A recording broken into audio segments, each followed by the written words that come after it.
Now, for the second item, this is, although parang steel design yung problem, yung nature niya, this is essentially just a mechanics problem. Kasi we are asked the maximum bending stress, and then ito lang yung component ng steel design.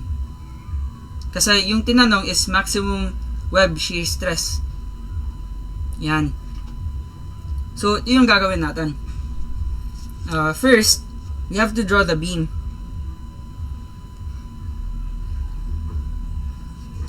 So, this is 8 meters daw, and then simply supported. Yan. But again, sa board exam, you don't have to draw the figure. Just apply the formulas. Bale dito, since this is a uniform load over the whole span, gagamitan mo na lang ng M equals, maximum moment is WL squared divided by 8. Automatic na. So this is a superimposed load of 20 kN per M. Yan. And then first, yung the first question is the maximum bending stress. Let's first identify the formulas. For the maximum bending stress, diba, we have FB equals MC divided by I. Yung I, depende sa axis ng bending. So, this is the formula we are using. And then, for the maximum web shear stress, I hope you remember that, ano yung label nun? Sabihin na lang natin, FVW. Diba, this is the shear force divided by D multiplied by TW. Now, essentially, we have, yung ginamit dito, merong thickness ng flange, merong thickness ng web. So, most probably, we have an I-beam. Yan. So, draw muna natin. Yan. So, this is our beam. Now, if we'll apply a shear force, diba, yung shear force is downward, it's parallel to this cross-section. Yung flange kasi, wala na yung ma-offer na resistance to shearing. Essentially, yung nagre-resist lang ng shear is this part. Yung part na yan. Which is, diba, this is the depth, sabihin natin D, and ito yung thickness ng web. So, ito yung gagamitin natin for the area. Parang, ano lang to, force divided by area. Yun nga lang, yung area is not this one. We will not use 1, 2, 3, 2, 0. This is a common mistake. Yung gagamitan natin, D times TW. Sinabi din naman kasi na web shear stress. So, yung web lang yung titingnan natin. So, I hope this is clear. And then for the maximum horizontal shear stress, we have FV equals, diba, VQ divided by IB. Yan. So, ito na yung formulas na gagamitan natin. So, first, for the maximum bending stress, diba, we have FB equals, check natin, ano yung M? Yung M is, again, maximum moment for this type of loading is WL squared divided by 8. Now, since our unit is naka-kN per M, and then yung length naka 8 meters, meaning, yung resulting unit na to is kN M. Moment kasi yan. So, we have 20 times 8 squared, divide natin yan by 8. But we have to convert this into Newton mm. So, we have to multiply by 1,000 squared. Or pwede rin 10 to the power of 6. Depende na yan sa'yo. But ako, to avoid errors, gagawin ko na lang 1,000 squared. And then, ano yung C? Yung C, makukuha natin dito sa properties ng beam. Yung D kasi, 465 mm. Now, diba, yung C is the farthest distance from the neutral axis to the outer fibers. Now, diba, yung, this is a symmetrical figure. So, andito yung neutral axis. And so, this defines C. Yan. And so, this is now 465 mm divided by 2. Now, what is I? Although, meron kang figure, wag mo nang isolve yung I. Kasi, given na kasi. 445 times 10 to the 6. So, yan na lang yung gagamitan natin. So, 445 times 10 to the 6. This gives us 20 times 8 squared over 8 times 1,000 squared times 465 divided by 2. Divide natin by I. So, to the 6. We have 83.59. So, yan na yung sagot natin. Or, let's just use 83.6 MPa. Yan. Now, how about for the maximum web shear stress? Now, ito yung dapat mong tandaan. For the maximum web shear stress, you have to use Vmax. Now, sir, saan yung Vmax? Yung Vmax, makikita mo dito sa supports. Yan. Nandito yung maximum shear. Now, how can we solve this reaction? Diba, since we have asymmetrical loading, ibig sabihin, yung ikikarry ng hinge sa roller, the same lang. Half ng resultant ng distributed load.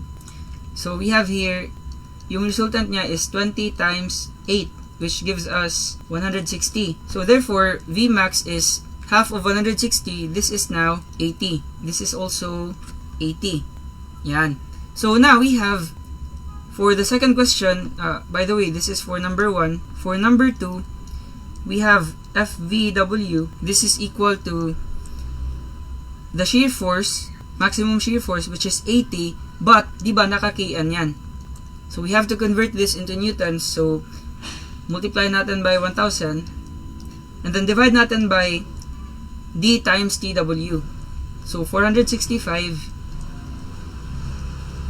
multiply natin yan by the web thickness, which is 11 mm. 11. Again, ito yung flange. Ito yung web. And then, this is another flange. So, ibig sabihin, yung TF pala is the thickness of the flange. Therefore, this is 19 pala. Saka, ito rin. This is 19.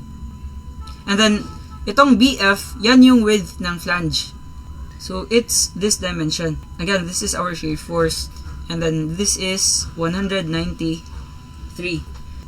So, my TW is 11. So, let's substitute 11.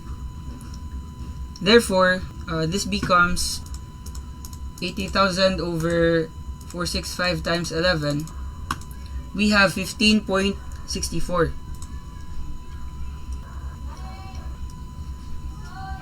Yan. Now, how about for the last question? Maximum horizontal shear stress. Recall natin yung concept ng VQ over IB. So, copy ko to. And then, remove na lang natin yung colors. Yan.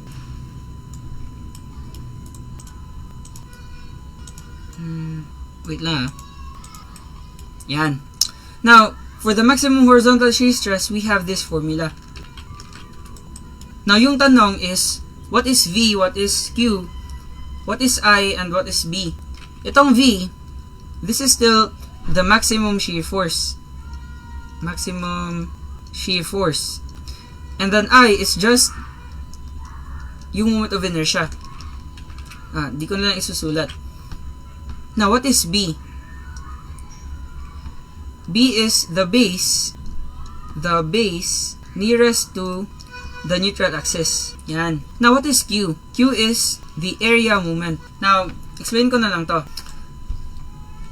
Yung maximum shear force, maximum horizontal shear stress, it occurs at a fiber dito sa neutral axis. Meaning, we have to consider this area, yung naka-divide. Yung area na yan. Now, sir, what is the area moment? Yung area moment is this area multiplied by the moment arm going to the neutral axis. Now, it won't be ideal to solve the total centroid of this T section, yung naka-half.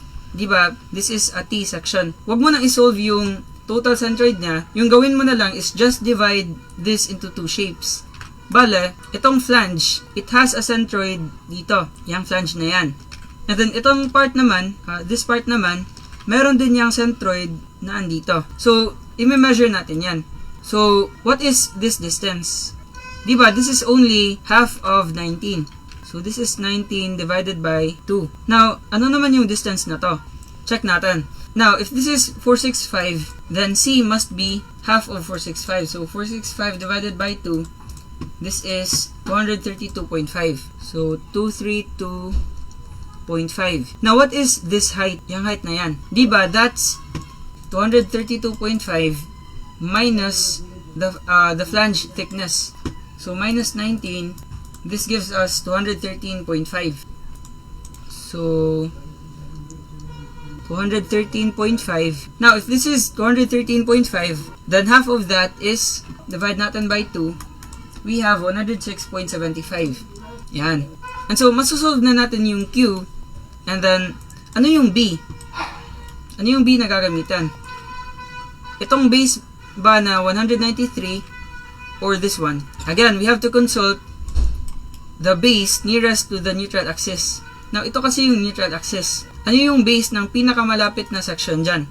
Diba? Ito yan. So, therefore, our base, for the base, we have to use 11. But in the case that we are to analyze a fiber at this point, let's say, at the bottom of the flange, sabihin lang natin, ito na yung width na gagamitan natin. If lang na ito yung tanong. But since yung tanong is maximum, automatic, yung i-consider mo is the neutral axis. So now we have FV equals, the shear force is 80 kN, convert into newtons times 1,000. And then yung Q natin is, again, area moment. So, ano yung area nito? Yung top flange. Diba?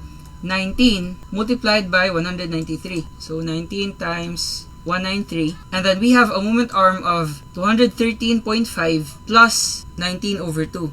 Again, this is its moment arm going to the neutral axis. Yan. So, multiplied by 19 over 2 plus 213.5. And then we're gonna add 106.75. Ano pala, let's focus on the area first. Yung area is 213.5, this height, multiplied by the thickness of 11. So, 213.5 times 11. And then multiply natin by the moment arm going to the neutral axis. So, we have 106.75. Yan. By the way pala, let's say, we have this section. Ito yung neutral axis. Yan. Let's say, we are to analyze a fiber, let's say lang, sinabi na 20 mm above the neutral axis, above NA. So, diba, sabihin na lang natin, this is 200, and then this is 100. Now, 20 mm above the neutral axis is andito. So, this is 20 mm. Now, sir, what if, ito yung tanong, 20 mm above the neutral axis, ano yung area na i-consider? Itong area ba na to? Or this one? In the computation of Q, always yan na yung i-consider na area is going to the outer fibers. Hindi yan pupunta sa neutral axis. Ibig sabihin, if we are to analyze this one, 20 mm above the neutral axis, then we have to consider this area. Again, you are never going to the neutral axis. So, what if 20 mm below the neutral axis? 20 mm below the neutral axis. Diba? Andito yan. This is 20. Now, ano yung i-consider na area? The area we have to consider is itong area na yan. Kasi, again, we are going to the outermost fiber. Di tayo pupunta sa neutral axis. So, I am teaching this kasi baka sa board exam ngayon, yung itatanong is, ano yung shear stress at this point sa bottom part ng flange? What if lang? So, if ito yung tanong, you have to consider this area. Yan. And then yung, since this is your area of interest, yung base, yung value ng base nearest to the neutral axis is this one. So, that's gonna be 193. So, medyo nag-sidetrack tayo. Balik tayo sa problem. We're gonna divide this by I, which is, 445 times 10 to the 6. Now, we are using IX and not IY kasi sinabi dito, consider bending about the x-axis. And then we have, yung B is this value, 11. Again, yan yung base nearest to the neutral axis. So, times 11. So, now, this gives us 80,000 times 19 times 193 times 19 over 2 plus 213.5 plus 213.5 times 11 times 106.75. Divide natin by 445 times 10 to the 6 times 11. Ba't nag-error? Gawin ko na lang 80,000. Okay. Ito pala. 19 times 193. Multiply ko yan by 19 over 2 plus 213.5. Wait. Meron tong parenthesis. And then 213.5 times 11 times 106.75. Yan. So we have 17.462 MPa. Yan. And then just an additional concept, let's say meron kang triangular area. Yan. And then sabihin natin this is the neutral axis, and then we are to analyze a fiber 20 mm above the neutral axis. Yan. So ano na yung area na i-consider mo? It will be this area. Yan. Again, we are always going to the outer fiber and not the neutral axis. And then sir, ano yung magiging B? Yung base nearest to the neutral axis. Ito na yan. Yung base na yan, yan yung gagamitin mo for B. Kasi yan yung base na pinakamalapit sa neutral axis.